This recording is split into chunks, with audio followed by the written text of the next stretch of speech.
Salut tout le monde, je suis très contente de vous retrouver pour une nouvelle vidéo. Alors aujourd'hui je vous propose de découvrir la deuxième partie du Bookshelf Tour. Donc la première partie vous a beaucoup plu, donc on va continuer un petit peu l'inspection de ma bibliothèque. Alors comme je vous l'avais dit, malheureusement je n'ai qu'une bibliothèque, donc le reste est empilé dans une étagère vraiment très profonde, comme vous pouvez le voir. Donc bon, c'est un peu triste, mais c'est comme ça. Du coup je pourrais pas vous montrer les couvertures, on va vraiment voir que les tranches, mais vous allez voir un petit peu donc ce que je possède ici. Alors cette partie en fait de la bibliothèque ou de l'étagère, comme c'est le fond, j'y entrepose en fait les livres qui m'ont un petit peu déçu, voire les livres que j'ai abandonnés.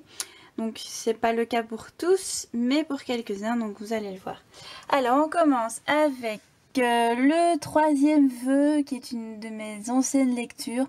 Je pense que c'était quand je recommençais à lire en 2010, je pense. Voilà.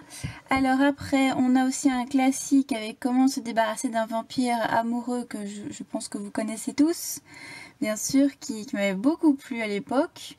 Alors le livre de Saskia, j'avais bien aimé, mais j'ai pas continué la suite, je pense pas le faire d'ailleurs. Elixir de Hilary Duff était très sympa, mais encore une fois, j'ai pas ressenti la nécessité de lire la suite. Alors on a Faire un vœu, on a Born at Midnight, qui est sorti aussi en français avec Né à minuit, mais moi j'ai pas du tout aimé, donc j'ai abandonné cette lecture. Alors on a Elemental Reality qui était un livre très court mais qui m'a paru très long, donc je l'ai jamais achevé non plus. The Iron Thorn que j'avais abandonné aussi, je m'y retrouvais pas du tout dans l'histoire, c'était flou, c'était brouillon, donc voilà. Possession d'Elena Johnson, que vous connaissez aussi, donc moi il est en VO, j'ai pas du tout aimé, donc j'avais aussi abandonné. Il y a Across the Universe que j'avais trouvé assez sympa, mais j'ai pas continué non plus cette série. Alors ensuite on a du Marika Gellman avec Mavrigan, qui m'a pas convaincue malheureusement, donc j'ai pas continué non plus. Alors Il était une fois était un très bon tome. Sans orgueil ni préjugés de Cassandra O'Donnell, je l'avais trouvé sympa, je lirai peut-être la suite si j'ai rien d'autre à lire. Alors Faithful de Claudia Gray, pardon, très sympa cette lecture, donc c'était par rapport à au Titanic.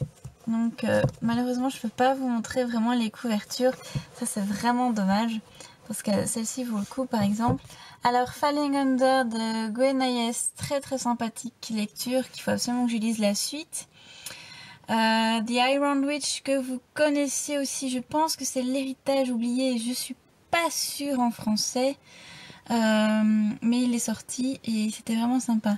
Alors Carrie Pilby, je suis pas du tout accrochée, je pense qu'il va sortir en français d'ailleurs, mais bon, c'est pas le livre que je recommanderais personnellement. Alors Halloween de Rachel Kane, je l'avais acheté pour une dédicace de l'auteur, donc ce livre est dédicacé, malheureusement je n'ai pas du tout accroché non plus. Alors on a Rebecca Keane, le premier tome que j'avais bien aimé. Donc encore une fois, si j'ai rien d'autre à lire, peut-être que j'achèterai la suite. Alors nous avons Les secrets d'une blogueuse amoureuse, qui était très drôle. Des Pledges, que je vous avais parlé dans le bilan de l'année 2013, qui faisait partie donc de mes grosses déceptions. Voilà, je pense que Kimberly Derting et moi, c'est pas grand amour. Alors De l'air de Angel L. Kurt, que j'ai lu il y a pas très longtemps. Alors Unspoken de Sarah Breeze Brennan, qui avait d'excellents avis, et ben moi j'ai pas du tout accroché en fait, donc je n'ai jamais continué non plus. Et numéro 4, je pense que vous connaissez tous, bien sûr. Alors ici, on continue encore un peu avec les abandons malheureusement. The Night Circus, je me faisais une joie de le lire parce que franchement lui, alors, je vais le sortir lui, il est quand même magnifique. Donc c'est un très très bel objet, mais au bout d'une centaine de pages, je n'en pouvais plus, donc je n'ai pas continué cette lecture. Pareil pour Paranormal, si j'ai pas accroché, bon peut-être qu'un jour je redonnerai une chance à ce livre parce que j'ai quand même le tome 2 dans la palle, on me l'a offert, donc pourquoi pas me relancer.